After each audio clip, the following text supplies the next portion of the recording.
The fans had a supreme experience on the at the stadium, and the climax was phenomenal. But the build-up was anything but. And you yourself and your company, Ashish, was charged with hoarding, scalping, black marketing, keeping tickets away from fans, ensuring that your website crashed deliberately because you wanted to give tickets to VVIP customers. We never really got an opportunity to speak about that. So I think it's important also for you to come out and explain what really happened. I mean, forget the latter concerts at Ahmedabad, but initially when tickets opened, everybody wanted a Coldplay concert. Your website crashed and you had the economic offences wing, the IT, ED, all gunning for you. Well, thanks again for asking that question. We've never sort of come out and justified ourselves, but let me tell you what happened behind the scene. We own up to the mistake. We were underprepared for 10 million instances that hit our site, and they were largely bots, which came to our platform. And what had happened over there was that we had done a queuing system which was linear. So if you came in early, you got first into the queue. It was overwhelming for the site when we had these 10 million bots, and the site went down for about 9.5 minutes. And it took us that much time to reset and get the site up. Some people lost their turn in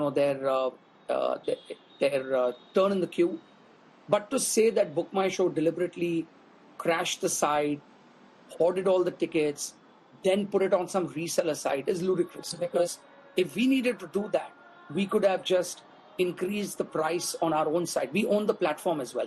We're not just the promoters and producers of the concert, but we also own the platform to price these tickets. So to pay platform fees to somebody else is just, it doesn't make any sense. It's not common sense for anybody to do that. But however, we got it right in the second show and the third show in Mumbai, and subsequently the fourth and the fifth in Ahmedabad, is because we gave a randomized token ID to whoever came into the waiting room. So we learned very quickly that there were too many people or too many bots that were trying to disrupt the ticket buying process. But then, the immaturity on parts of certain individuals, and, even a lot of, I know that you reached out to me in support, but a lot of the media houses that vilified us and crucified us without knowing the facts or even checking with us to say that we black marketed the tickets, that I personally was a black marketer. We have gone and taken these tickets and sold it on other platforms and on other sites. And then we had various law enforcement authorities that came after us, questioning us. But we, it was sub judice. We clarified ourselves, gave all the data, satisfied the agencies, who eventually then realized that we were on the right side of the law, and we did whatever we could to mitigate all risks and take all precautions for all the traffic that was coming in. Look, we changed the number of tickets per transaction from 8 to 4 to give more people the chance to do that. We had the email ID, mobile number, device ID, transaction ID, as well as home address of every transactor, because we were shipping these tickets and bands to people's homes. So we had all of that. The problem really was that for the first time in India, the privileged were put in a democratic or a democratized ticketing system. And that's what had everybody up in arms. Because in India, the demand and supply was so skewed that usually in India, a guy knows a guy who knows a guy and I can sort you out. Didn't happen this time. Because we just were so transparent and democratic. To give you a sense that only about 70% of the people, only about 30% of the people that came for the Mumbai shows were from Bombay or Maharashtra. 70% of the people came from outside of Maharashtra. And if you looked at Ahmedabad, the data was even more skewed. 80% of the people flew in from other parts of the country. And when we did a tabulation between both the shows in Ahmedabad, every state and union territory had at least one transaction.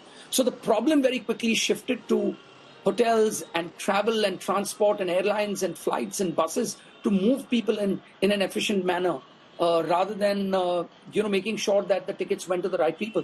It was as spread. And as I went to the floor on all 5 shows, spoke to the fans, spoke to the kids, you realize that how special it was for people who flew in from all parts of the country to be able to come and watch their favorite band, which was Coldplay. So, all's well that ends well, but you're right, in the beginning, for those 8 weeks, we were under so much pressure to be able to react. People were telling us to refund tickets, cancel the shows. It was this whole cancel economy, and all we did was, kept our dignity and just didn't respond and then deliver.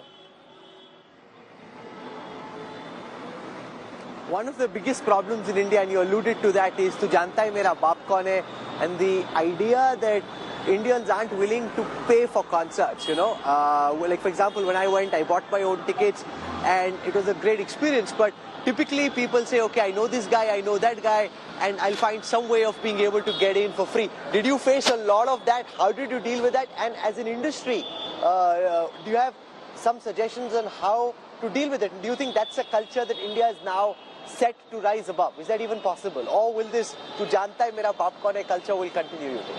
See, you're right. See, there are two parts to this. One is using influence to get ahead of the line and using influence to get tickets, right?